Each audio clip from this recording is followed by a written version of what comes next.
단 하나의 정통 정치 유튜브 정봉재 정국구 시작하겠습니다. 자, 함께 하실 분 투더리 스머프 박진영입니다. 투더리 스머프 JYP 박진영 자리하셨습니다. 네, 안녕하세요. 박진영입니다. 예, 그 좀 진지하게 하셔야 됩니다. 이제 출마를 앞두고 있기 때문에. 자, 그리고 인천 동구 미추홀구 을 예비 후보 등록한 남영희 위원장님 자리하셨습니다. 네, 안녕하세요. 남행열차 남영희입니다. 네, 남행열차 남영희님. 남영희 위원장님은 경선 안 하는 수준 아니에요, 사실은? 뭐 경쟁력 조사를 해서 우선 정하게 되면 지난번 꽃 조사만 봐도 당내에서 제가 54%? 네, 지금 뭐 도전자는 4% 정도의 지지율을 보인 것 같아요. 근데 네. 뭐 알 수 없습니다. 당에서 저는 당 시스템대로 해주실 거라고 생각하는데 본선 대비해서 지금 열심히 뛰고 있습니다. 경선은 뭐 민주적 절차로서의 원칙이지만은 한편으로 보면 또 정치라는 것이 전략적 고려도 필요하니까 뭐 복합적으로 판단해 주셨으면 좋겠어요. 제가 이제 지난 대선 그리고 저의 지난 총선을 생각해 보면 당내 경선 불복 내지는 경선 후유증 이런 것이 굉장히 큰 상처를 주더라고요. 그래서 그런 부분은 전략적으로 고민될 부분이 있다. 그래서 꼭 필요한 지역은 전략적으로 좀 그런 부분을 당에서 좀 유념해 주셨으면 좋겠다는 생각을 합니다. 알겠습니다.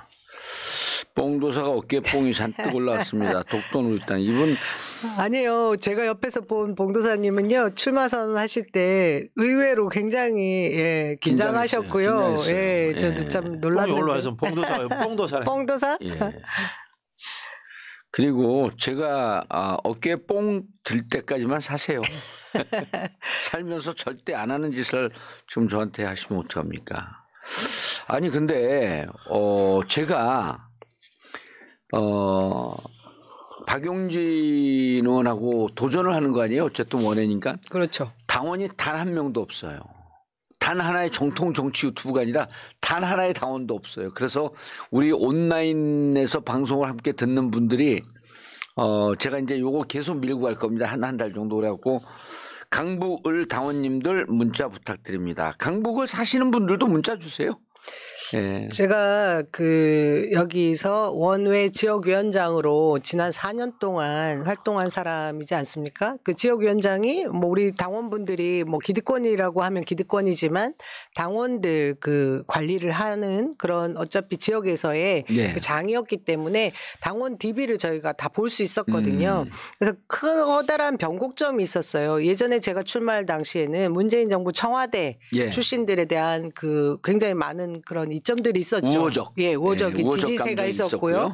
근데 이재명 당대표 되시기 전에 이재명 대표를 대통령으로 세우고 싶어 했던 많은 분들이 온라인 자발적 당원으로 들어온 시점이 한 번 있었고 이후에 또 대선에 패배한 이후에 많은 개딸이라고 했던 개혁의 딸들 정말 우리가 미안해요. 이재명을 잘 몰랐습니다 했던 분들의 자발적인 온라인 당원들. 그리고 또 한 번이 이재명 당대표를 세우고 싶어 했을 당시에 또 새롭게 많은 분들이 온라인 당원으로 들어와 주셔서 제가 지금 알고 있는 바로는 저희가 왜 막 이렇게 부탁해서 인맥 동원하고 뭐 주변 이웃들 동원하고 해서 당원으로 가입한 숫자보다 자발적인 온라인 당원 숫자가 조금 더 넓어졌다. 숫자가 많아졌다. 이런 말씀을 제가 드리고 있습니다. 그래서 그분들은 어떻게 보면 그 경선에서 누군가에 의해서 어떤 입김으로 움직이는 분들이 아니세요. 애초에 민주당원이 되실 때 본인이 생각한 그 정치적인 그 기준을 가지고 정치적인 잣대, 철학을 가지고 자발적으로 입당하신 당원들이시기 때문에 이후에 그런 과정에 본인이 행사할 수 있는 그 당원으로서의 그 소임도 제가 볼 때는 자신의 그 기준에 맞게 소신에 맞게 투표를 하시는 분들이라고 생각하거든요. 그래서 지금 각 전국에 그 어디에도 뭐 친명계가 우세할 거라는 판단들을 많이 하시잖아요. 실제로 여론조사 결과도. 그럴 수밖에 없는 겁니다. 이것이 지금 이재명 당대표를 중심으로 똘똘 뭉친 민주당을 원하는 그런 온라인 자발적인 권리 당원 숫자가 훨씬 많기 때문에 그런 현상이 나타난 것입니다. 그래서 저는 봉도사께서 강북을에 출마 도전장을 내시면서 굉장히 긴장하시는 모습을 보면서 저는 별로 걱정이 안 됩니다. 현재 예. 그 판세를 대충 이제 직감하고 있기 때문에 거기는 당원이 몇 명이었었어요? 뭐 정확한 숫자는 저희가 말씀드릴 수는 없는데요. 온라인 권리 당원 숫자가 아니라 전체적인 숫자는 10,000여 명 좀 안 됩니다. 일반 당원까지 합하면. 근데 거기에서 권리 당원은 저희가 행사를 할 수 있는 6개월 당비를 예. 계속해서 아니 일정 그렇게 수가 몇 내면 명쯤 됐어요 권리 한 당원이? 4, 제가 5천 명 맞출게요. 되실 거예요. 제가 맞출게요. 4,000명. 네, 그 정도 4, 5천 명 수준 됩니다. 동네마다 차이가 있고 거의 그렇게 그 됩니다. 강북으로 몇 명이에요? 강북을도 한 4,000 조금 더 될 비쌀 거예요. 거예요. 4,000명 중에 5,000 가까이 될 겁니다. 그래 4,000명 중에 권리 당원은 몇 명쯤 돼요 그러면은? 지금 한 5,000 말씀드린 명이 게 4, 권리 5천 명 되는 권리 당원이 있는 5,000명이 겁니다. 권리 당원이 아니 그 온라인 당원. 온라인 당원은 제가 정확하게 파악하긴 힘들지만 예. 자발적으로 들어오신 분이 그 중에 한 5대5 정도 생각하시면 돼요. 그래요? 엄청난 비율입니다. 2,000명이 온라인 당원이에요? 거의 그렇다고 보시면 됩니다. 그래서 지금 오. 도전하시는 분들이 예. 이런 것들을 생각하지 않고 전통적인 그 당원들로 생각하시고 하시는 분들이 있는데 예. 이전에 그동안 민주당에서 어떤 역할을 했는지가 굉장히 중요한 순간이 왔다. 성적표를 받게 되실 거다. 갑자기 하루아침에 바뀌지 않습니다. 이게 보니까요. 집단주택, 아파트가 몇 %인가, 그다음에 인구 구성비가 어떻게 되느냐, 그다음에 또 하나는 인구 이동률이 있어요. 거기에 의해서 당원들의 성격이 많이 규정되더라고요. 여기는 사실은 구주택가라든가 네. 빌라 이런 데가 많고 연령대가 좀 높잖아요. 예. 최근에 그러니까 아파트 유입률도 많아졌어요. 일반 당원 숫자가 권리당원보다 많은 거예요. 많은데 강북 같은 경우에는 뉴타운 되면서 아파트 많이 들어왔잖아요. 예. 그리고 외지 유입이 많지 않습니까? 그러면은 권리당원 숫자가 한 5,000명 될 겁니다. 최소 5,000명은 될 거고 그 중에 온라인 당원이 3,000명이 온라인 당원이다라고 보시면 될 거예요. 오, 그러면은 해볼만한 싸움인데 나는 좀 어려운 싸움일 줄 알고. 서울에 자신감을 가지셔야 현역 돼요. 국회의원들 중에요. 예. 당원 1,000명을 관리하는 사람은 없습니다. 없습니다. 행사 때 보통 이제 한 200명, 300명, 최대치하면 500명, 600명 이 정도 모으거든요. 그래서 뭐 제가 말씀드리지만은 본인이 이제 도전자라도 한 5, 600 정도의 당원들의 지지를 안정적으로 확보하면은 확장성이 생기면은 해볼 만한 싸움이다. 이렇게 분석할 수 있습니다. 예. 그래서 지금 방송 보시는 분들은요. 밑에 전화번호 나가잖아요. 010-3394-4010 이게 문자 전용 핸드폰입니다. 그런데 이거를 몇 명 들어올지 지금 보면서 하면 너무 궁금하잖아요. 그리고 불안해갖고 사무실 금고에다 놓고 왔어요. 내일 확인해 보려고. 그리고 강북 을 지역 동을 나중에 정확하게 표시해 주시면 예. 본인이 해당하는 동의 권리 당원인지들 예. 알게 되시거든요. 다음에 삼양동, 꼭, 삼각산동, 네. 송천동, 송중동, 미아동, 번삼동. 경선 당시에는 예. 그 동에 해당되시는 분들 당원들 50% 그리고 일반 여론조사 50%니까요. 예, 그 동에 해당되시는 우리 당원분들 010-3394-4010에 연락 주십시오. 아니 데이지님 미리 문자 주세요. 뭐 방송 끝날 때 문자 주세요. 지지 응원은 안 됩니다. 아직 예, 예. 그 대한민국 선거법이 문제가 많아가지고 유튜브에선 괜찮아요. 유튜브는 괜찮아요. 예, 예. 혹시나 또- 온라인 쪽은 지지 응원 다 가능합니다. 그렇습니다. 예. 알겠습니다. 지금 이제 그 전체적으로 우리가 올해 이제 총선 판세 분석을 좀 해보려고 그랬는데 그 판세 분석보다도 앞서갖고 지금 국가 위기 상황이에요. 일본의 지금 7점 몇 난 거보다도요. 국내 의전 서열 8위 또 이제 정치 오래 한 선배들은 이러더라고 국무총리급이라 그러더라고요. 그거는 네. 이제 국가 의전 서열인데 실제로 야당 대표는 대한민국 넘버 2죠. 의전 서열로 치면 이제 대통령, 국회의장, 8위 들어가죠. 대법원장, 그다음에 헌법재판소장, 뭐 선거관리위원장, 국회의장. 네, 국회의장이 두 번째예요. 두 번째. 뭐 그렇게 가서 총리가 아마 6위 정도 되고 여당 대표가 7위 정도 되고 야당 대표가 8위 뭐 이 정도 이런 식으로 하는데요. 그건 이제 의전 서열인 거고 실제 네. 권력 서열은 2위라고 봐야죠. 그러니 지금 유시민 장관이라든가 또 이제 며칠 전에 제가 방송했던 그 제주도의 친명이라고 하는 송재호 의원이 암살 미수다라고 이야기하는 게 국가 지도자급에 해당되는 사람을 이 피습을 해서 목숨을 노렸기 때문에 이거는 암살이다라고 이렇게 이야기를 하신 거예요. 네. 암살 같지는 않는데요. 그냥 그 암살 미수. 살해 미수. 네. 왜냐 암살이라고 하는 것은 네. 야음을 틈타서 몰래 이렇게 좀 그 몸을 숨기고 근데 저기는 공개된 장소에서 백주대낮에 저렇잖아요. 암살이 아니죠. 저거는 살해. 살인 미수. 아니죠. 네, 암살. 여운형 선생 같은 경우에 차를 타고 가다가 교차로 한복판에서 살해됩니다. 예. 근데 암살이라고 하거든요. 그래요? 예, 그 암살이라는 것은 금방 말씀하신 이제 한문으로 하면 어두운 곳에서 그렇죠. 살해했다 이런 예. 뜻인데 실제로 이제 테러의 경중의 문제가 존재하는 겁니다. 암살이라고 이야기하는 분들의 이유가 세 가지요. 예. 세 가지. 첫 번째는 뭔가 하면은 이게 사회적 분위기라든가 어떤 억압적 시스템에 의해서 기획된 것처럼 이렇게 보여진다라는 거. 두 번째는 국가의 운명을 좌지우지할 만한 위대한 인물이라는 점. 네. 세 번째는 이 살수가 훈련되고 그다음에 전문적인 준비된 사람이라는 것. 이런 측면에서 암살 미수다라고 이렇게 그분들은 이제 규정을 하더라고요. 그분들의 규정이에요. 네. 암살 테러. 네. 암살 미수범? 근데 이제 김영남님, 번삼동에 사는 김영남님, 우리 동네 잘 나오십니다. 자, 김영남님 문자 보내주시기 바라겠습니다. 나 여기 문자 신경 쓰면 안 되는데 지금 여기서 옳은 방송을 하고 그리고 문자는 이제 알아서들 보내주셔야죠. 그 자막 보시고. 4010 원래 0410을 번호를 찾았는데 없어요. 그래서 4010 그래도 0410처럼 보이잖아요. 4월 10일 총선이 있습니다. 제22대 총선이 4월 10일이어서 예. 이 번호를 붙이신 거죠? 자, 일단 우리가 그 몇 번 역설을 이 자리에서 했었는데, 행자에 소집하자. 그리고 이제 오늘도 아까 이제 그 얘기를 들어보면요. 이게 이렇게 된 거 아닙니까? 가짜뉴스 나왔던 게 대테러 센터에서 이 내용이 나왔어요. 그러니까 모든 밑반찬을 대테러 센터에서 준 거거든요. 경찰이죠. 아니 국무총리실 산하 국무총리실 산하 대테러 센터에서 했는데 여기서 1cm 열상으로 경상이라는 표현도 나왔고요. 그다음에 열상 거기서 나왔고 그다음에 무슨 종이 쪽지라고 하는 얘기도 나왔고 종이칼이라고 하는 얘기도 나왔고 나무칼이라고 하는 얘기도 나왔고 나무젓가락 이 모든 게 초창기에 나왔어요. 네. 근데 이거를 그래서 오늘 대테러 센터에서 어떻게 이런 문자가 나왔냐라고 캐물었더니 이렇게 얘기를 해요. 현장에 있던 경찰관 소방관의 문자를 보고를 받았다. 네.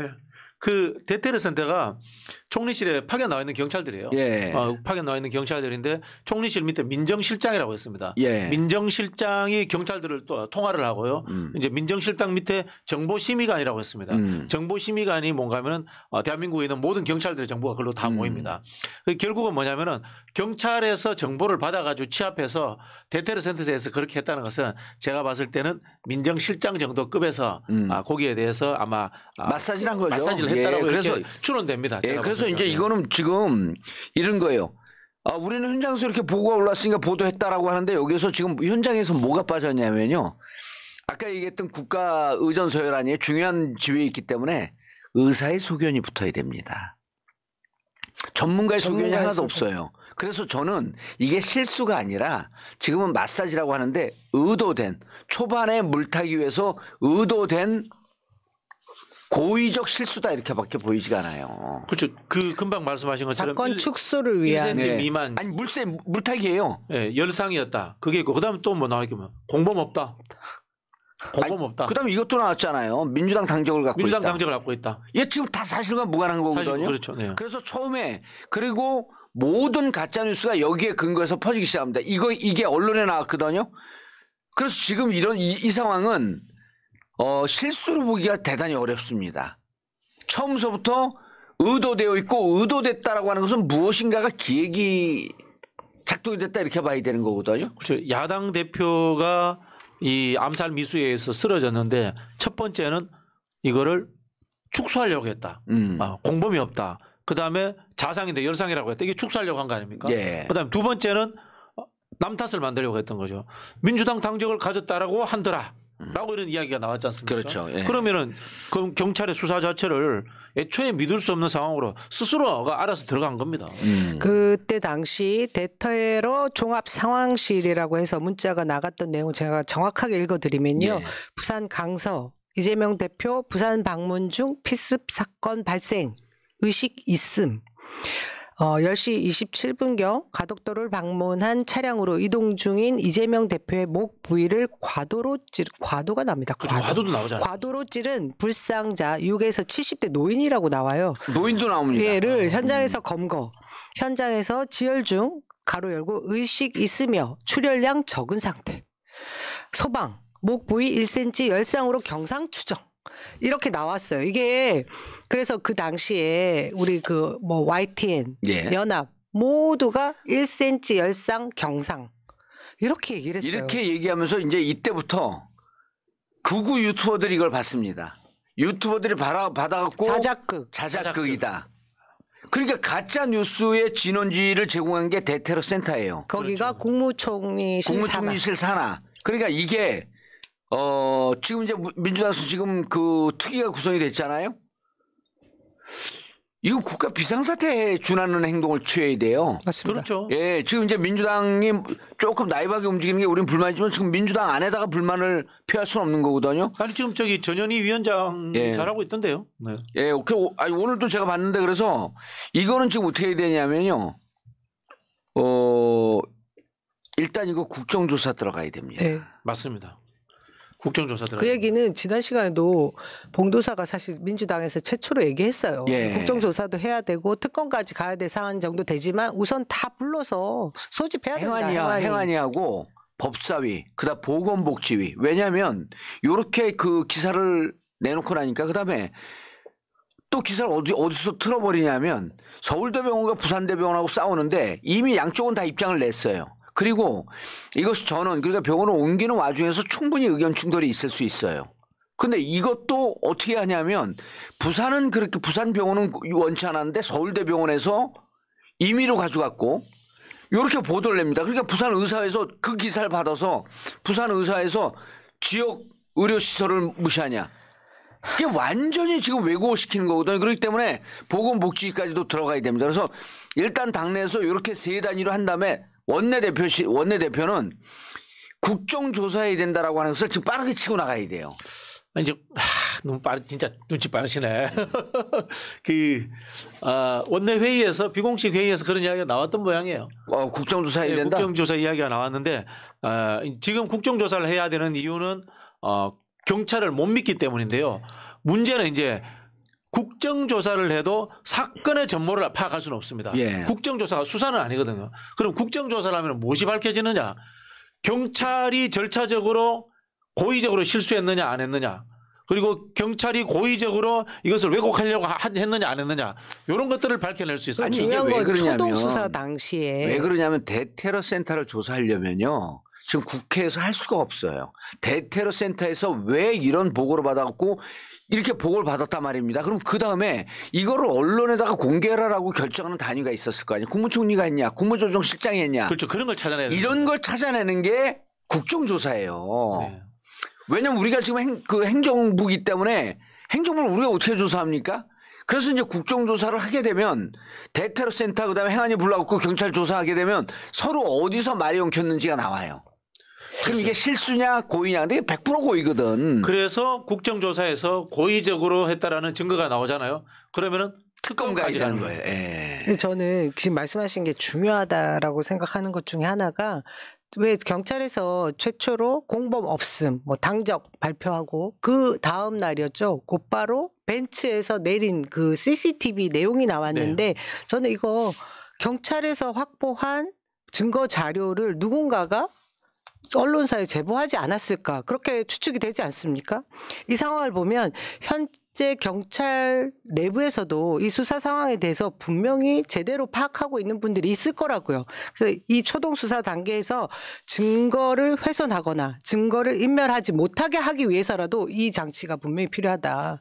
그리고 책임 있게 수사할 수 있도록 저희가 옆에서 부추겨야 되는 부분이 있지 않겠어요? 지금 그러니까 당장 경찰에서 나와야 될 거는 이 사람이 인터넷 검색을 뭘 했더라. 제일 찾기 네. 쉬운 게. 뭐 유튜브 뭘 그렇지, 유튜브 봤느냐. 뭘 봤더라. 아니 그러니까 초동 그렇게 나와야 되는데 안 나오잖아요 지금. 포렌식. 초동 단계가 이 사람 거주지 압수수색이 들어간 다음에 네. 일단 핸드폰 압수해야죠.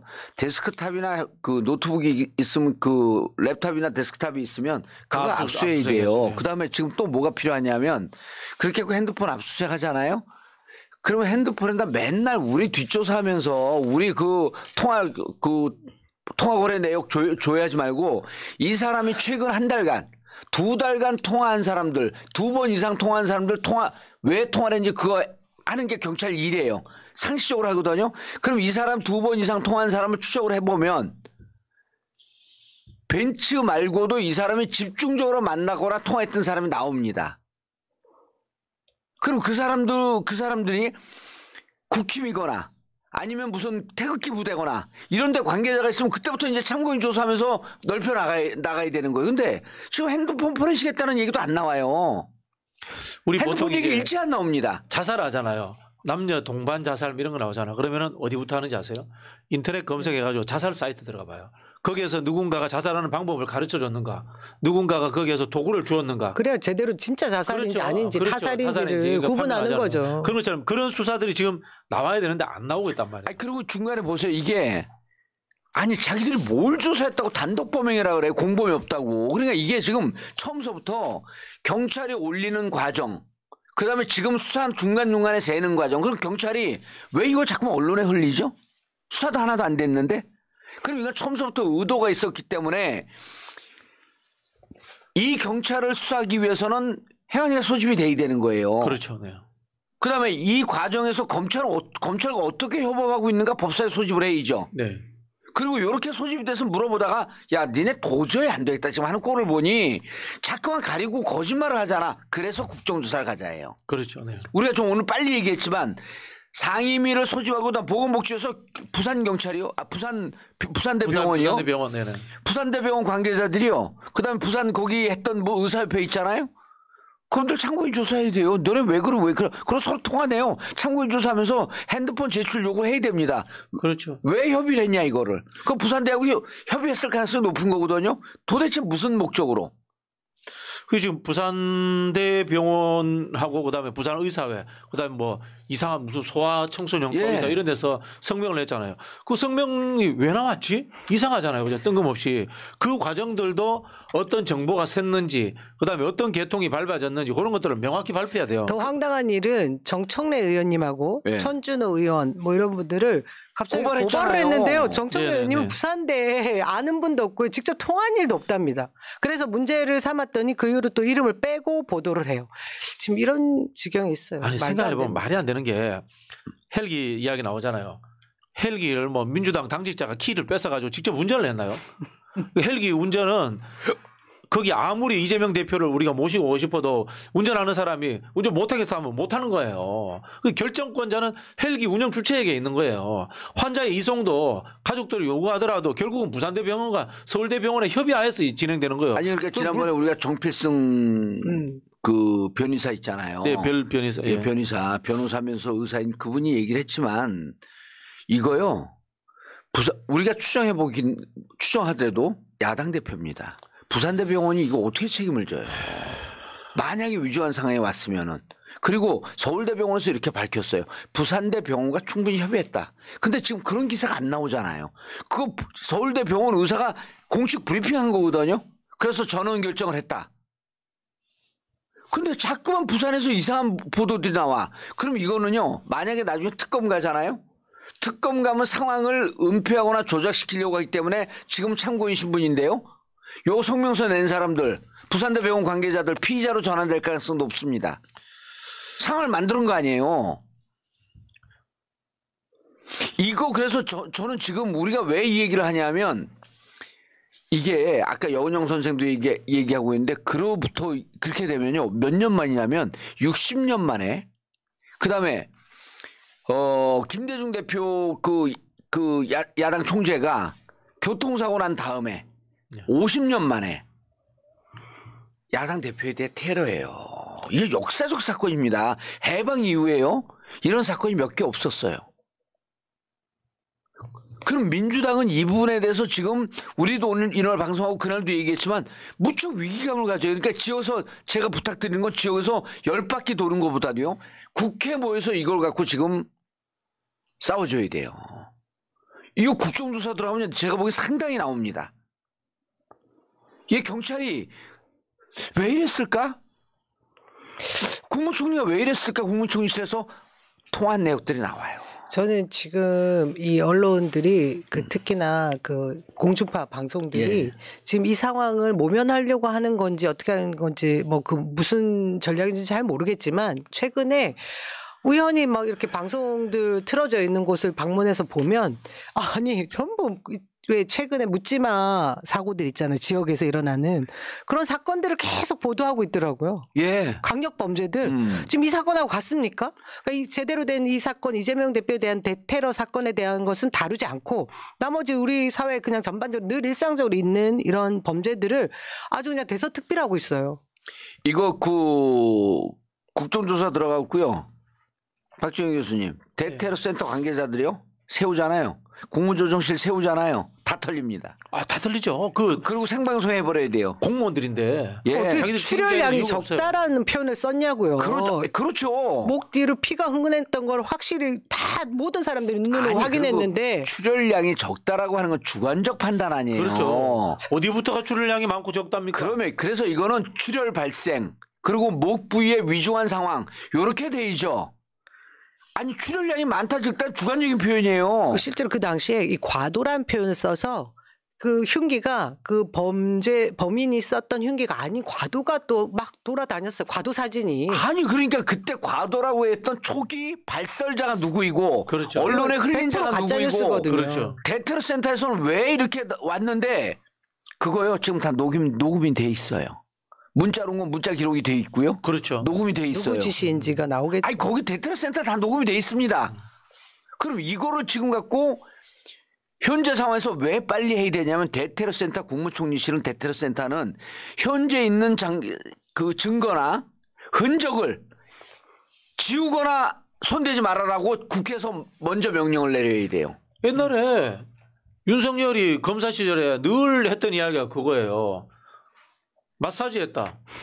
그거를 가지고 태클을 걸었단 말이에요. 예를 들자면은 이제 김학의 사건 이런 것들 있지 않습니까? 그 당시에 이제 이성윤 그 검사 아닙니까? 네. 이성윤 검사가 김학의가 출국하는 것에 대해서 막았다. 이런 것들도 그게 그럼 김학의가 출국하는 걸 그냥 놔둬요? 그런 걸 건드렸다고 말을 한 거란 말이에요. 그렇죠. 마사지 자체도 안 된다는 거고 그다음에 이 산업부 장관 문재인 정부 때 산업부 장관의 그 원자력 시설 문제 원자력이 아니죠. 저기 뭐죠? 갑자기 이름 되는데 핵발전소 맞죠, 그죠? 원전 문제죠. 그것도 네. 이제 정리한 거잖아요. 군더덕지 말을 삭제하고 정리한 걸 가지고 문제를 삼았단 말이야. 네. 그럼 이거 그대로 남겨둬야 돼요 지금 다. 아니 그걸 문서로 조작했다 그런 거예요. 그렇죠. 네. 그거를 쭉 원문을 갖고 원문 그대로 살아 있어요. 네. 원문을 정리한 거거든요. 네. 이거를 갖고 장관이 실질적으로 사건을 은폐하거나 조작하거나 하기 위해서 바꿨다는 거예요. 그럼 원문이 없으면 이게 바꾼 거지. 원문이 다 있었어. 그렇죠. 그때 이거 갖고 다 처벌했습니다. 네. 그러니까 지금 그때 당시 상황에서 현장 경찰 소방관이 왔던 내용 음성 그대로 남아 있고요. 그냥 보고하라 얘기했을 거예요. 얘 세월호 때도 이렇게 하지 않습니까? 세월호 때는 그 보고하라 내용을 다 지워버렸잖아요. 그 무선 내용을. 그러니까 우리가 세월호가 은폐됐다고 얘기했던 거거든요. 그래서 제가 보기에는 지금 상황에서 국정조사 갑니다라고 얘기할 필요도 없이 상임위 소집해서 국정조사의 필요성을 끄집어내면서 일단 중요한 건 국무총리실에서 동작 그만해야 돼요. 멈춰라. 그럼 국무총리실은 어디 운영이 산하죠, 국회. 운영이죠. 예, 예. 운영이도 소집해야 돼요. 경찰의 수사가 너무 미진할 뿐만 아니라 말이 안 된 상황이 너무 많다라고 의혹을 제기하니까 갑자기 70대 공범을 한 명을 잡아요. 그리고 나서 공범이 아주 뭐 별로 혐의점이 없다고 해서 또 석방을 바로 해줍니다. 이거 지금 완전한 쇼 같아 보이지 않으세요? 지금 은색으로 보이는 벤츠 S클래스라고 하는데 자 거기 딱 내리잖아요. 대한민국 CCTV가 얼마나 잘 됩니까? 그거 역추적하잖아요. CCTV 공화국인데. 아 이게 역추적하잖아요. 이 은색이 어디서부터 시작해서 어떻게 돌고 있었던 게 뭐예요? 그거 뭘 갖고 그래? 안 보여. 무슨 출마 선언문이 뭐야? 예. 누구? 아닙니다. 예. 누가 출마 선언했어 오늘 또? 봉도사님 출마 선언문. 가출 선언문을. 그거 띄워야 되냐고? 어제 나한테 뭘 띄워 그거를. 그 철저한 거 갖고 하지 마세요. 이제 아니 우리 앞으로 명문이었어가지고 한 번 더 소개해줘도 좋을 것 같다고. 그거 22분 만에 썼습니다. 그러지 마세요. 22년 칼 가신 거잖아요. 그러면. 그걸 또 봐주는 분들 미리 모니터링하면서 봐주는 분들이 있었으니까 그게 가능한 거지. 그건 나는 항상 이게 그 뭐 이제 옆으로 샌 얘기인데 우리가 지금 토론하는 거거든요. 늘 집단지성을 믿습니다. 항상 토의해야 된다. 토론해야 된다. 그 토론은 기본이 뭐냐면 말하는 것도 중요하지만 귀를 열고 들어야 된다. 네. 그러면 너무 좋은 아이디어들이 너무 많이 나와요. 자, 그래서 이것은 일단 지금 당에서 하고 있는데 상임위 1차적으로 상임위 소집을 하고 상임위 소집을 해서 지금 진행되었던 부산 현장 상황과 대테러센터 상황 다 동작 그만 일체 지우거나 하게 되면 이거는 모두 처벌받는다라고 당에서 이미 경고를 해야 돼요. 그럼 운영이 있죠. 그다음에 행안위 있죠. 법사위 있죠. 보건복지위 있죠. 여기 다 소집되는 겁니다. 그럼 여기에 소속돼 있는 의원들은 최소한 3분의 1이거든요. 지역구 활동 중지. 이렇게 위중한 상황이라고 하는 걸 국민들에게 알려야 되는데 보세요. 거부권 행사했을 때 제가 다니면서 이런 얘기를 들어요. 자, 윤석열이 거부권 바로 몇 시간 만에 했어? 국회를 조롱하고 국민을 개돼지로 본 거 아닙니까? 좋아. 야사당이 모여갖고 거기서 본청 앞에서 집회를 해요? 그걸 왜 끝냅니까 거기서? 그분들이 멀지도 않아요. 거기서 용산까지 행진을 하든지 용산 앞에 가서 드론 눕든지 이래야지 국민들이 이 거부권 행사가 이렇게 심각한 거구나 이렇게 알지 않나요? 너무 나이브들해 보면. 총리실 핵심입니다. 그 총리실 민정실장 밑에 이제 그 경찰 쪽에 정보심의관하고 본체 바로 연결이 돼 있는데요. 이제 대한민국의 정보의 한 98%가 거기 다 있다고 보시면 됩니다. 우리 생각에는 뭐 검찰, 국정원이 대단한 정보 많이 있는 걸로 아는데 양의 문제에서는 압도적으로 경찰이 많아요. 97% 8% 맞아요. 거의 모든 것이 다 기록되어 있습니다. 원래 이게 옛날에는 청와대에 경찰 담당 비서관이 있었거든요. 근데 그걸 이제 문재인 정부 때 그렇게 하면은 경찰을 통해서 민간 통제하는 느낌이 되니까 총리실로 보낸 거거든요. 여기에서 지금 그 대테러 본부도 총리실 산하기 때문에 여기에서 제가 봤을 때는 컨트롤 됐을 것이다라고 저는 의심을 합니다. 네. 그래서 지금 내가 민사명 아니 류삼영 총경 류삼영 총경도 그렇고요. 황운하 또 총경도 있잖아요. 우리 의원이. 네네네네. 그러니까 그분들한테도 제가 얘기를 좀 들어봤어요. 그랬더니 ABC가 안 돼 있는 거야 수사에. 그러면 그분들은 그렇게까지 얘기하는데 내가 얘기 들은 결론은 뭐냐면 처음부터 이거는 작전이 개입됐다예요. 네. 처음 사건 났을 때부터. 그러면은 왜 우리가 그러잖아요. 가리는 자가 봅니다. 왜 은폐하려고 했을까? 왜 가리는 자가 가리려고 했을까? 더 위에 큰 컨트롤 타워가 있었고요. 이 사건이 있는 줄 알았을 거라는 거예요. 제 추정입니다. 사전에요. 야, 추정입니다. 그리고 이거는 요뿐만 아니라 그 친구가 그 살해범이 계속 추적을 하잖아요. 봉화에서 연습하는 것도 있었죠. 연습하던 것도 있어. 계속 추적을 하잖아요. 그 동선을 계속 따라갑니다. 근데 따라가면 언제 어디에서 상황이 벌어지는지 나는 만약에 이것이 배우가 있다고 한다면 배우가 있을 가능성이 높은 거죠. 알고 있었다고 보는 거예요. 야. 그래서 아니 마치 알고 있는 것처럼 사건을 기가 막히게 순간적으로 둔갑을 시키잖아요. 아니 우리처럼 나름대로 이게 순발 있고 머리 좋은 사람들도 편안하게 위급한 상황이 터져. 야당 대표 찔려서 이거 큰일 난데 이러고 호들갑을 떨어야지 맞는데 아주 일사불란하게 종이칼로 찔렀다. 피가 적당히 나지 자상 열상이다. 반창고 얘기가 나왔잖아요. 반창고 얘기도 나오고. 이게 그 사람이 또 연습할 때 종이칼로 연습을 하잖아요. 아니 이게 여러분 우연이라고 생각해요? 나는 무척 준비됐다고 생각을 해요.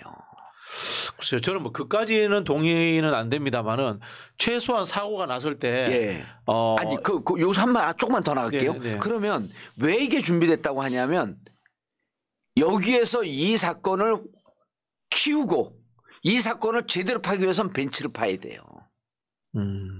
이 벤츠는요. 벤츠 운전자가 타는 과정서부터 추적이 됩니다. 타고 이 살해범을 어디에서 태우고 내린 건 보였잖아요. 어디에서 태웠다는 얘기 없잖아요. 그러잖아요. 기사가 타서 이 사람은가 어디에서 조인트가 돼갖고 언제 태웠고 그럼 이 사람이 이 기사가 이 벤츠를 타기 전에 움직이는 과정이 있어요. 전 여기에 특정 세력이 개입됐다라고 하는 제보를 제가 받아서 이런 얘기를 하는 거예요. 비슷한 차량을 한 대리기사가 이렇게 제보를 합니다. 비슷한 차량을 내가 과천에서 태운 것 같습니다. 그래요. 대리 운전을 했다는 거예요. 근데 이제 검증이 안 되니까 제가 세게를 못 하는데 그래갖고 그 얘기를 듣고 제보를 듣고 쭉 추적을 해봐요. 3번을 자기가 우연하게도 그 사람 똑같은 차를 3번을 다 했다는 거예요. 그 차량 같습니다라고 하는 거예요. 이분도 자신이 없으니까. 근데 그럼 이 사람이 벤츠 차량을 타잖아요. 타기 전에도 쭉 추적이 되잖아요. CCTV로. 그러면 이 사람들이 어디선가 집단적으로 만나거나 집단적으로 움직이는 그림이 며칠을 추적하면 왜 안 나오겠냐는 거예요. 이 사람이 지금 며칠을 쫓아다닌 거거든요. 부산역에서 가덕도 갈 때도 벤츠 차량을 이용했다. 가덕도에서 모텔 갈 때도 벤츠 차량을 이용했다. 그럼 벤츠는 고정적으로 운반책이란 말이에요. 네네네. 이 사람이 헤드쿼터 이 사람이 대가리일까요? 아니죠. 운반책이죠. 그럼 누구 운반책이 이 사람을 태우라고 지시한 누군가가 또 있을 거 아니에요. 벤츠를 추적하다 보면 나온다니까요, 그게. 제가 지금 이제 봉도사님 말씀하시는 게 배우가 있을 것 같다라는 생각 그리고 누군가 계획을 철저하게 세웠기 때문에 일사불란하게 사건이 진행됐다는 일사불란하게 사건을 그리고 물타기 하는 거. 근데 제가 지금 말씀을 들으면서 그 당시 이재명 대표가 필습됐을 때 제 머릿속을 확 지나갔던 게 뭐냐면 생명에 지장이 없다라는 보도를 보고 정말 전 주저앉았었는데 다행이어서 근데 만약에 정말 그 살해범의 의도대로 이재명 대표에게 정말 불미스러운 진짜 안타까운 그런 일이 벌어졌다 하면 이후에 우리나라가 어떻게 됐을까 하는 생각을 전 상상을 해봤었거든요. 아마 도심에 우리 분노한 시민들이 길가로 나가고 일정 기간 동안 대혼란에 빠졌을 거라는 생각을 했어요. 우리 사회가. 그러면 이런 일로 누가 이득을 취할 것인가. 그 생각까지 들었습니다. 분명 그 이득을 취할 어떤 주체가 이런 일을 벌린 것이 아닌가. 단순히 그 한 사람의 정신질환자에 가까운 그런 사람이 살인을 저지르기 위해서 그랬을까? 처음에 우리도 그렇게 봤죠. 근데 점점점 갈수록 제가 상상했던 그 아주 이후의 사태까지 너무 일사불란해요. 너무 것이 아닐까 하는 생각이 들어요. 너무 일사불란해. 이미 이제 뭐 벤츠가 공범 아니다라고 이야기 나왔는데 그걸 이제 우리가 믿을 수가 없는 거죠. 믿을 수 없는 거죠. 믿을 수 없는 왜냐하면 제대로 수사를 안 하니까. 아니 이렇게 이 정도 수사도 안 하고요. 그 사람 참고인을 불렀다가 저 관련 없습니다. 아 그럼 공범 아닙니다. 이게 수사입니까? 그렇죠. 그 사람 핸드폰 털어이죠 또. 일단 이게 우리가 의심하는 것에 이 배우라는 것이 뭐 과다 최대치로 확대 해석해가지고 뭐 이 악의적인 이 반대 정치 세력이라든가 그까지 확장하는 건 아니에요. 그까지 확장하는 건 아닌데 폭넓게 보면 정치 테러 범으로 볼 수도 있죠. 그러니까 예를 들자면 이런 거죠. 김구 암살범이 이승만이다까지는 우리가 안 간다는 거예요. 지금 현재 상황에서 못 가지만은 안두희뿐만이 아니고 안두희의 조직적으로 움직이는 청년단 어느 수준까지는 있었다라고 뭐 서북 청년단이라든가 그 정도까지는 우리가 이제 추론을 해볼 수 있는 겁니다. 결국 또 그때도요. 네. 초동 단계에서 경찰이나 이 정치 세력이 덮었기 때문에 그렇죠. 안두희 사건의 역사의 미제로 덮어지잖아요. 그렇죠. 예. 네? 그리고 지금도 그런 꼴이라니까요. 그래서 지금 제가 보기에는 디가우징한다든지 이런 등등의 과정을 통해서 나는 뭔가 증거를 지금 없애고 이 순간에도 없애고 있을 거라고 보이는 거예요. 그러니까 이제 이런 겁니다. 자, 예를 들어서 안두희 사건에 뒤에 경찰이 있었다. 우리 충분히 가능하다고 보잖아요. 그죠? 그 당시 친일 경찰 앞잡이들이 돌아왔으니까 그래서 그걸 뭉갰다. 이렇게 이야기할 수 있는데 지금 상황은 저는 그까지 저희가 이야기하면 좀 부담이 되니까 오히려 이 정도인 것 같아요. 분명히 조직적으로 개입됐을 가능성이 존재한다. 그러나 경찰이 이 사건이 커져서 정치적 파장이 커질 것 같고 정권의 위기로 올 수 있다라는 본인들의 가정하에서 이것을 애초부터 축소해서 보고하고 이 상황들이 위쪽과 소통이 있었을 것이다라는 추론은 우리가 충분히 가능합니다. 경찰이 그런 곳인가요? 네? 정치적 상황까지 고려하는 집단입니까? 경찰이? 대통령이 그러면은 눈치를 보지. 그러기 때문에 우리는 대테러 센터에 누군가가 보이지 않는 손에 영향을 미쳤다고 하는데 자 보세요. 어느 게 더 합리적인지 한번 보세요. 자 사건이 터졌습니다. 이마저마한 과정 속에서 서울대병원으로 왔어요. 그럼 즉시 경찰청장은요. 경찰청장은 누구한테 연락해야 됩니까? 검찰총장한테 연락을 해서 부산경찰청, 서울경찰청, 부산검찰청, 서울중앙지검 묶어갖고 합동수사본부 만들어야 되는 거 아니에요? 이렇게 위중한 상황이. 근데 수사본부 지금 누가 수사하는지 수사 주체가 왔다 갔다 해. 검찰이 내려간대요. 아니 그러니까 그래서 제가 법사위에서 그럼 지금 이거는요. 사건 나자마자 당일날 못했어도 적어도 그날 24시간 지나면 그 다음날 아침에는 사안의 위중성을 감안해서 검경 부산경찰청, 서울경찰청, 부산검찰청, 서울검찰청, 서울중앙지검 검경 합동수사본부를 만들고 수사 지휘는 검찰총장, 경찰총장이 지휘한다. 이러고 시작을 하면 국민들이 믿습니다. 그렇죠. 요 정도로 정리하면 될 것 같아요. 제가 봤을 땐 이거를 정권과 권력의 문제로 우리가 추론해버리면 바로 정쟁으로 가버려요. 아이, 그게 바라는 바예요. 그 사람들이 바라는 바예요. 그 사람들이 바라는 예. 바예요. 그래서 제가 이걸 자제하고 하자고 말씀드리고 그러면 어디냐면은 지휘와 수사계통의 의구심이라는 것에서 굉장히 포커스를 맞춰야 돼요. 그렇죠. 아니 그러니까 요게 우리가 진상 규명으로 4개 정도의 진상 규명을 위해서 국정조사를 하자는 거예요. 네. 국정조사를 하다가 범법행위가 나오게 되면 검찰 못 믿고 경찰 못 믿으니까 바로 이게 특검 가자라고 하는 얘기가 나와야 돼요. 네. 근데 그래 특검 나가지고 이게 또 정쟁이라고 좋아. 그럼 니들한테 한번 맡겨볼게. 지금은 국가 비상사태에 해당하는 상황이기 때문에 경찰 지금까지 했던 거 봐서 못 믿어. 그래 그 특수부가 아니니까 검찰 형사부에 한번 믿어볼게. 수사해봐. 수사 들어갔는데 수사가 또 뜨뜻 미치거나 뭐는 가리고 뭐는 가려 그럴 때 특검으로 가는 거예요. 그렇죠. 그 지금 이거는 민주당이 정치적 공략도 아니고 암살이라고 표현했잖아요. 그런 분들도 있고 살인 미수, 살해 미수 이렇게 된단 말이에요. 진짜 끔찍한 사건인데 여기에서 나는 한 발 더 나갔고 민주당 의원들과 민주당이요 국민들에게 효능감을 보여줘야 됩니다. 여러분들 우리가 뽑았더니 정말 일 잘하네요.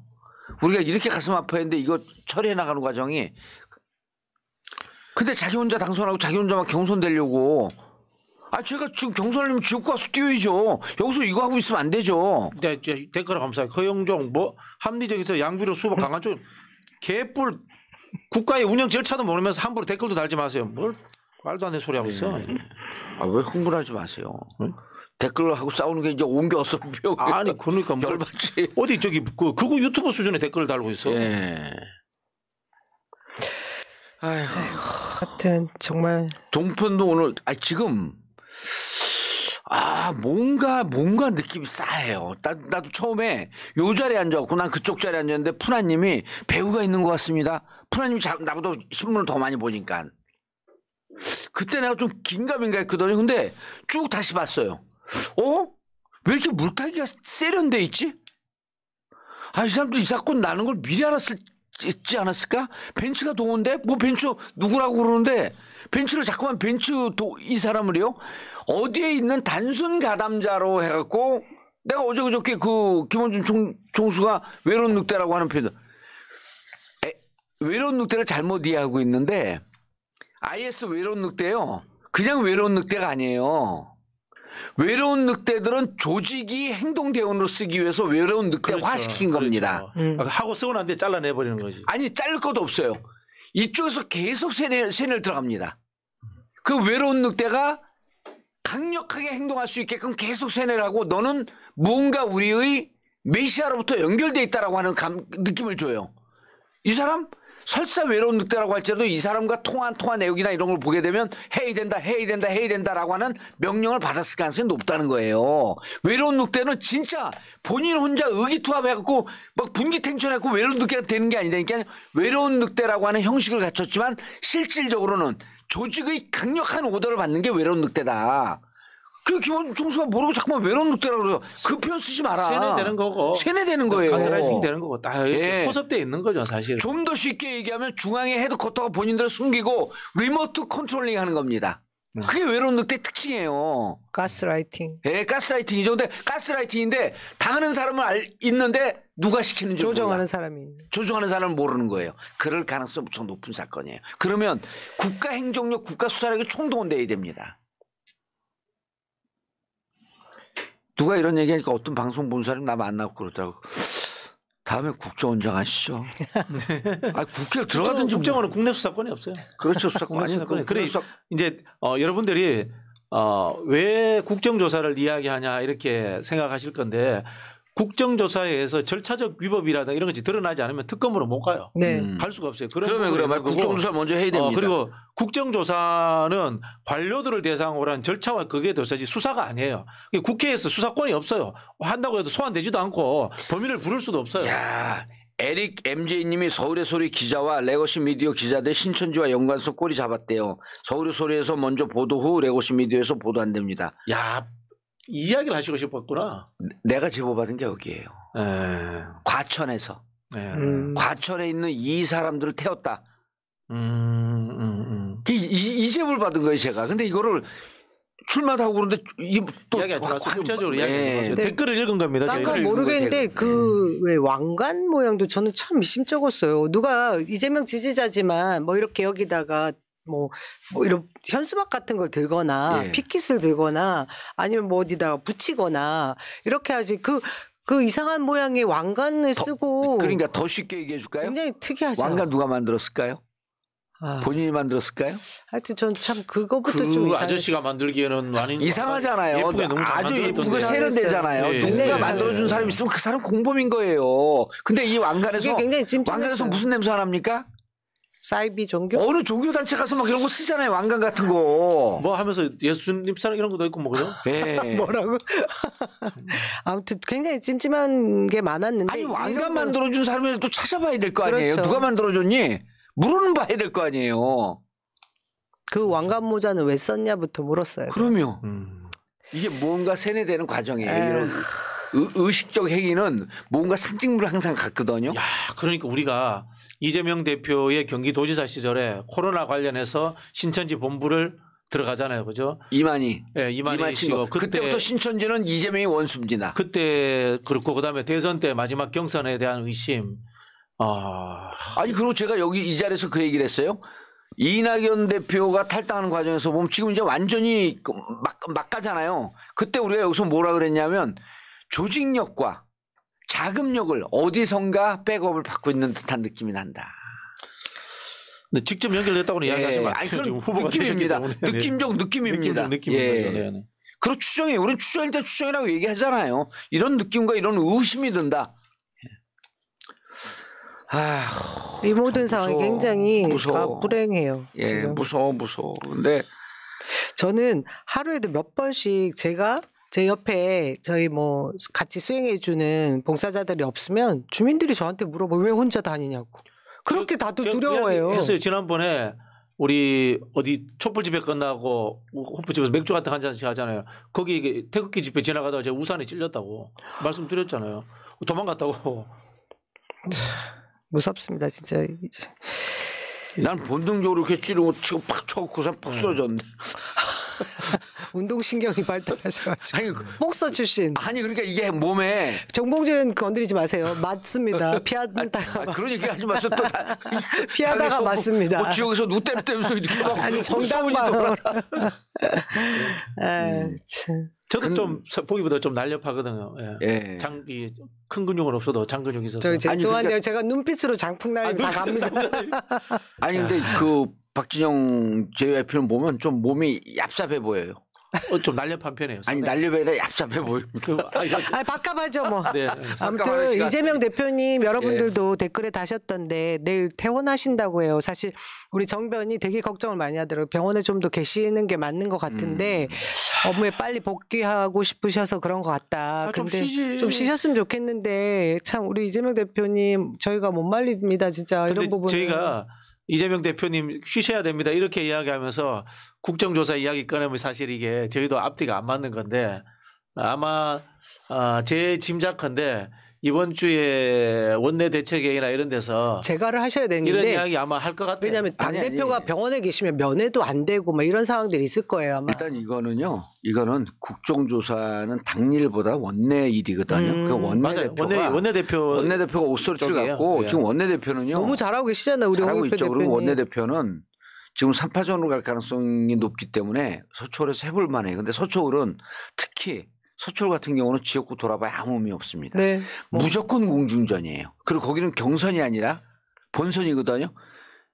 홍익표 원내대표님, 지금 이 문제를 잘 해결하는 유능한 정치인의 모습을 보여줘야 됩니다. 그러면서 저는 이 이야기 드리고 싶어요. 홍익표 대표한테. 이번에 의사들이 한 지시 있잖아요. 예. 한국 사회에 진짜 보수와 노블리스의 오블리지를 꺼내야 돼요. 예. 그래서 이 강남에 좀 여유 있게 사는 분들이 앞으로 가져야 될 자세, 이런 엉터리 윤석열 도당들에 대해서 지지하는 것이 아니라 온건하고 합리적인 보수, 품격을 갖춘 보수, 이런 것들에 대해서 예. 이야기하실 필요가 있다는 생각이 들어요. 서초가요, 강남 부자들하고 좀 다른 거 아세요? 전통적으로 오랫동안 그런가요? 아니, 서초 부자는요, 그러니까 그 전체적으로 인텔리 부자가 많습니다. 그러니까 뭐 서초 졸부 부자가 이런 달라요. 느낌이 아닌 예, 거라는 거죠. 강남 부자는 돈이 있고 약간 더 친 그 자본. 바운드 캐피털리즘 바운드 되는, 그러니까 더 친 자본주의화된 느낌인 것에 반해서 서초동 부자들은요, 전통적인 부자들도 전문직들이 있지만 많구나. 전문직도 많고 자기가 노력해서 부자가 된 사람들이 꽤 있어요. 그래서 자기의 능력, 특히 인텔리 부자들이 꽤 많습니다. 이 인텔리 부자들이요, 자부심이 선거 때, 중요하겠네. 선거 자부심. 때 선택적 투표를 합니다. 그래서 그렇죠. 민주당에서 정말 합리적 진보고 민주당이 제대로 하고 있는 일 잘하는 모습에 그런 분들이 일 잘하는 사람들이 무척 소구력이 세집니다. 본인들도 전문직이기 때문에. 그래서 서초 부자들에게 홍익표 원내대표가 이번에 이런 상황에 대해서 막 우기는 것보다도 합리적으로 국정조사를 풀어나가고 특검을 풀어나가고 이런 상태에 있어서 사회의 이른바 이게 마녀사냥이거든요.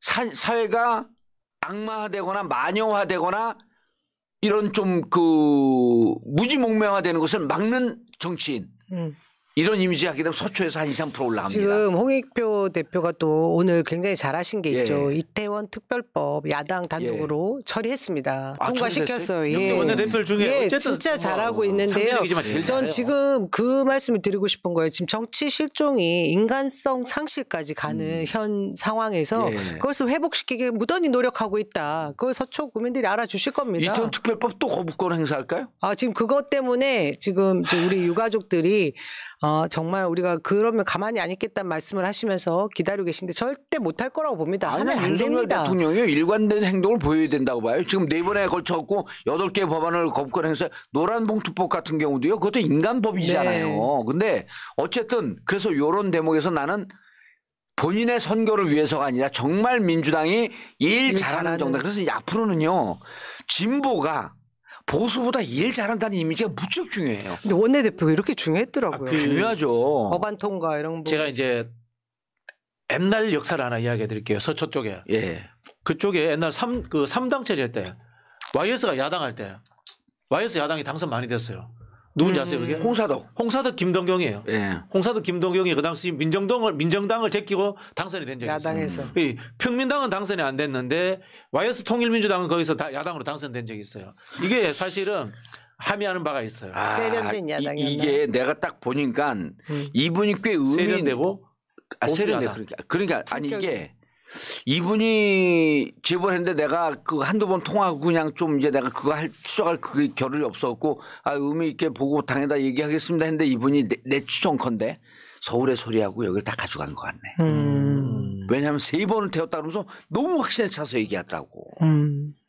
그분이 이 얘기를 해요. 똑같은 얘기야. 지금 사람들이 지금 보는 게 서울의 소리에서 예고를 했나 봐요. 느낌이. 예, 어쨌든 자, 근데 난 한 30분 한 줄 알았더니 끝날 때가 됐어요. 광고해야 돼, 광고. 예. 10,000명 되면 광고하자 그랬더니 진짜 했네. 나라모. 하는 시간. 자, 나라모 들어가겠습니다. 자, 2005년서부터 현재 모습인데 여러분 올해는요, 이 세상에서 가장 귀한 사람에게 집으로 구해들어서 나라모를 선물하세요. 가장 소중한 분이 누구냐면 자기 자신입니다. 올해는 세상에서 가장 소중한, 그러니까 자식도 소중하고 부모님도 소중하고 다 소중하고 친척도 소중하죠. 하지만 제일 소중한 건 자기 자신입니다. 올해는 여러분 자신에게 선물하세요. 그래서 머리 빠지고 아들 학교 가고 아들 장가 가고 애들 키우고 어쩌고 저쩌고 하고 그러다 보면 거울을 딱 보는 순간 너 누구지? 그동안의 머리는 다 실종이 된 거예요. 머리털이 허전한 만큼 가슴이 허해지는 거예요. 그래서 머리털을 채우면 가슴이 꽉 찹니다. 나도 드디어 내 가슴에 열정을 불태우자. 아름다운 광고예요. 나라모 덕에 출마 선언을 하신 10몇 년 만에. 이거 나 머리 빠졌으면 출마 16년 만에요. 16년 만에. 여러분 집으로 구해서 나라모 구매해 주시고요. 여러분 자신에게 선물하세요. 정말. 근데 새날에서 할 때 그 야수님이 완전히 빠진 건 안 납니다. 그런데 완전히 빠진 건 낫더라고요. 보니까. 완전히 빠진 건 낫습니다. 한번 보세요. 저 보세요. 저 완전히 빠진 거거든요. 18년 전 한번 보여주세요. 예. 저 완전히 빠진 정도를 거예요. 야수님 아마 저 정도를 완전히 빠졌다고 생각하지 않고 지금 빛날이 그 정도로 말씀하시는 난 거 확인했어요. 확인했습니다. 우리 동네 과장 광고는 아니죠. 우리 동네 70대 형님이요. 났어요. 그래서 형님 가발 어때? 나라모 실제입니다 이게 한 3년 전 얘기예요. 예, 여성분들에게도 효과가 좋습니다. 있습니다. 그래서 여러분 먹는 거 보여줘요. 먹는 거 보여줘. 믿으세요. 믿어. 그러면은 믿음 풍성. 믿음 풍성. 불신 듬성. 믿는 자에게 털이 있나니.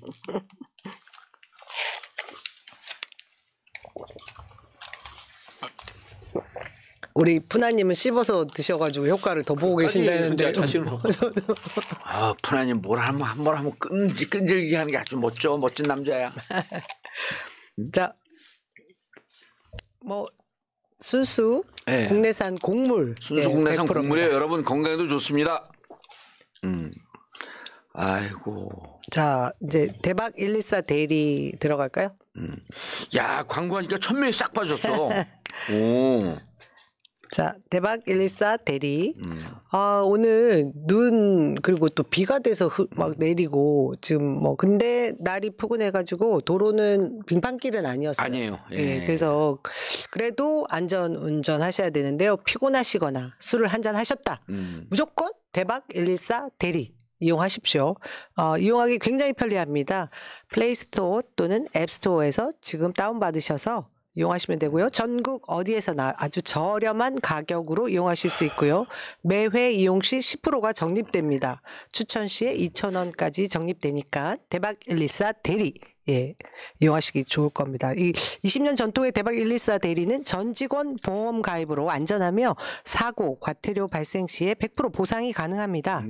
그러니까 안심하고 이용하셔도 된다는 말씀이고요. 지금 바로 대박 114 대리 다운받아서 이용해 주시기 바랍니다. 앱 설치하면 바로 10,000원이 또 적립되네요. 여러분 오늘 비 오니까요. 비 오는 날 또 한잔 하세요. 비 오는 날 한잔 하시고 왜 한잔 하냐면 눈이 오다가 비가 오면 열받잖아요. 비가 오다가 눈이 오면 기분이 좋은데. 저는 오늘 눈이 좋죠. 눈이 좋아요. 졸업식장 막 행사장 갔는데 눈이 펑펑 오는데 너무 신나갖고 춤도 추고 했어요. 이게 이뻐가지고 내리는 눈이. 아이고 나도 남영희 위원장처럼 열심히 해야 되는데. 자, 강북을 주민 여러분들 지금 저를 보고 싶어갖고 기다리는 분들이 많이 있다는데. 나타나면 너무 좋아하실 것 같아요. 더 착한 보험 주십시오. 믿을 수 있다. 더 왜 아무것도 안 하세요 여기 박용진은 박진영 뭐지 이름이 왜 이렇게 헷갈려? 청격이 없어져서 너무 저기 상실에. 더 착한 보험 광고 거기 더 착한 보험 광고 해주세요 진짜. 제 이 광고는 할 수 없어요. 왜? 다른 보험 들고 있어요? 뭐 버벅거려. 제가 읽어드릴게요. 여러분들은 보험을 어떻게 가입하셨나요? 대부분의 보험은 전문 설계사가 아닌 가족이나 친척 등을 통해 묻지마식으로 가입을 하신 분들이 많으실 텐데요. 보통 그러시죠? 그렇다 보니 꼭 필요한 보장들이 포함되어 있는지, 지금 내가 보험료를 얼마나 내고 있는지 적정한 수준인지 잘 모르시는 경우가 아주 태반입니다. 오늘 이런 분들을 위해 전문 보험 클리닉 업체 더 착한 보험을 소개해드립니다. 요즘 경기가 안 좋아서 보험료 나가는 게 아주 부담스러우실 텐데요. 이럴 때는 보험료를 줄이고 보장은 유지하는 방법, 이런 방법을 상담을 통해서 여러분들 선택하실 수 있다. 그래서 클리닉 업체 더 착한 보험을 이용하시면 된다는 말씀 드립니다. 예약만 하시면 전국 어디든지 무료로 방문 상담도 가능하다고 하니까 평소 자신의 보험에 궁금하셨던 분들 상담 꼭 받아보십시오. 이거 무척 도움돼요. 저도 상담 받아갖고 많이 정리했습니다. 지인들 많은 분들은 예. 그냥 이렇게 막 중복되는 거 많이들 가입하시거든요. 예. 근데 다이어트 하실 필요가 있습니다. 힘드실 때 특히나. 근데 보장성이 확실한 건 또 남겨두셔야 되거든요. 자, 상담 예약은 대표번호 1644-1236 010-7612-3303으로 연락 주시거나 24시간 언제 어디서든지 문자 카톡 남겨주시면 확인 후에 연락드립니다. 아유, 치우님 감사합니다. 봉도사 같은 분 2명만 있어도 성렬이 일찌감치 탄핵시켰다. 예, 더 착한 봄 여러분 이용해 주시고요. 자, 강북을 당원님들 문자 부탁드립니다. 010-3394-4010 그리고요. 당원님들 아니더라도 강북을에 사시는 분들도 문자 주세요. 그리고 지인 찾기 굉장히 중요합니다. 굉장히 주변 지역 예. 다른 지역에 사셔도요. 뭐 대전에 사시거나 인천에 사셔도 강북 을에 아는 지인 사람 있으면 있다. 예, 연락해 주시고 그리고 문자로 자세히 해주게 되면 저희가 그거에 맞게 대응을 합니다. 타짜님, 전 강북을 주민입니다. 정봉주 화이팅. 이분은 당원 아니거든요. 그래도 관계없습니다. 강북을에 살거나 강북을에 알고 계시거나 강북을 권리당원 여러분 문자 주시기 바라겠습니다. 저 번호에 010-3394-4010입니다. 예. 강북을 예. 문자 전용 핸드폰입니다. 전화하지 마시고 문자 주세요. 근데 저기에 미추를 분들도 예. 문자 남겨도 되죠. 아유 당연하죠. 그럼요. 저 토스 해주실 거죠. 딱 예. 정리하고 줄게요. 예. 감사합니다. 예. 예. 그래서 이번에 강북을 가갖고 제가 정치가 뭔지 경선을 어떻게 하는 건지 지대로 한번 보여드릴게요. 그 뭐 지금 다른 옆 지역에서 뭐 정봉주 제대로 보여. 정봉주가 뭐 불리하다 어쩌저 이런 신소리 하고 다니는 분들 계시거든요. 조심하세요. 현역 의원님들 저 못 들어오게 방해하지 마세요. 그냥 들어갑니다. 악착같이 들어갑니다 이번에. 왜? 이재명 대표 살리고 윤석열 정권 임기 중단. 시대정신 임기 중단이에요. 국민들이 가장 고통받는 걸 해결하거나 가장 희망을 주는 게 시대정신이거든요. 가장 고통받는 게 뭡니까 JYP? 이 정권이 유지가 되는 거예요. 윤석열을 보고 싶지 않아요. 보고 싶지 않아요. 보고 싶지 않아요. 그러면 아니 임기가 중단인데 밖에서 돌아다니 이것도 보고 싶지 않아요. 그럼 임기 중단 이후에 어디로 가냐? 봉주 같은 데 가자. 지금 우리 봉도사님이 봉도사 TV에서 이렇게 막 이렇게 정말 격정적으로 편하게 말씀하시네. 어제 출마 선언장에서는 정말 멋있는 멘트들 많이 하셨거든요. 예. 제가 그래서 제 페북이나 제 인스타에다가 정리를 해서 올렸는데 정봉주 의원님이 출마를 하시면서 정말 저는 많은 걸 배웠는데요. 민주당 다움, 국회의원 다움을 보여주겠다. 예. 그리고 계속해서 거부권을 행사하는 대통령에 대해서 우리 국민들의 거부 운동을 시작하겠다. 이런 말씀을 해주셔서 윤석열 거부 운동을 본격적으로 벌이겠다. 감동적이었습니다. 예. 알겠습니다. 예. 자, 그럼 우리 오늘 그 뭐 다른 얘기도 하려고 그랬는데 이걸로 정리하죠. 예, 이걸로 정리해야 될 것 같아요. 제일 깔끔할 것 같습니다. 예, 그래서 지금은 일단 상임위 소집하고 그리고 그 잘하고 있는 홍익표 원내대표님 당대표 눈치 보지 마시고 당대표는 지금 위중한 상황입니다. 그래서 상임위 소집 이후에 국정조사 들어가고 그다음에 당내의 상임위가 협업을 하면서 국정조사하고 검찰 수사를 형사부에 수사 촉구하다가 여의치 않게 되면 바로 특검으로 간다. 왜냐하면 이건 국가 비상상태다. 그리고 제가 어제 그 인천 교구 답동 성당에서 정의구현 사재단이 주최했던 월요 시국 미사회에 참여했었거든요. 거기서 정말 잊지 못할 그런 멘트를 해주신 우리 신부님 말씀 그대로 제가 전달해드리면 우리 갑진년에 값진 것을 좋아하는 X를 정말 특검을 통해서 처벌을 하자 이런 말씀을 하셨는데 제가 그대로를 못 전달해드리겠어요. 아무튼 그런 말씀을 하셨고요. 윤석열 퇴진 그리고 윤석열 탄핵에 대한 국민들의 그 마음을 고스란히 담아서 기도를 해주셨어요. 예. 근데 저 지금 시대 정신이 그렇다라고 생각을 하는데 그 대안 세력이 될 수 있는 건 사실 민주당 아니겠습니까? 민주당 이번에 좋은 후보들로 여러분들이 세워주셔서 총선에서 진짜 압도적으로 이겨야 되는 것이 예. 저는 시대 과제를 그럼요. 예. 저희가 이룰 수 있는 방법이라고 생각합니다. 그리고 제가 뭐 강북을 가니까 자객 공천이라고 하는 그 보수 언론들이요. 그럼 자객 공천이라고 하는 그 말의 전제가 뭔지 아세요? 이미 승리하신 거예요? 이미 이겼다는 거예요. 저도 그렇게 들렸는데. 자기가 스스로 틀렸다는 얘기예요. 그렇죠. 자기 공천이라는 게 보통 이제 일본 같은 데서 현역 쳐내버리고 총리 자기 측근을 그냥 꼽아버린 게 이게 자격 공천이야. 아니 이 자격 그래서 내가 오늘 한방금 선수도 그 얘기를 했는데 아니 어떻게 써도 일본 외생문화만 짙은 거 쓰냐 이게 그 친일 정권이라서 그런 거 아닌가요? 아니 그 수상 얼마 전에 그 명을 달리한 수상 아베. 누구죠? 아베 수상이죠. 아베 수상 당시 아마 초창기일 거예요. 일기 아베 때 연예인이나 방송인들을 보내고 원로 정치인들을 가서 저격해라라고 공천한 게 그때 일본 말로 자객 공천입니다. 이걸 왜 써요? 우리가 뭐 친일 언론이에요? 그렇죠. 우리는 자객 공천이라는 말을 쓴 적이 없어요. 저게 뭐냐면요 닌자예요. 자객이 닌자 공천입니다. 쉽게 검을 풀었으면. 가지고 거의 그런 느낌이잖아요. 야음을 틈타서 비열하게 우리 문화하고 맞지가 않아요. 우리는 정면 승부예요. 그렇죠. 뭐 저기 진격의 거인이라고 여기 댓글 다셨네요. 그렇죠. 저기 시끄러운데 무슨 자격을 합니까? 그리고 이거는 민주적 절차입니다. 경선은. 그러면 민주주의 사회에서 당연한 모든 겁니다. 현역 의원은 원외 의원들과 모든 도전자로부터 공개되어 있다. 예. 알겠습니다. 안쪽 남영희 위원장 저 한번 띄워야죠. 그것. 예. 예, 남영이 깨끗한 정치 자금으로 깨끗한 정치 일 잘해서 갚겠습니다라고 말씀드리고 있는데요. 우리 새날 그리고 정봉주 TV 시청자 여러분들께서 정말 많이 도와주고 계십니다.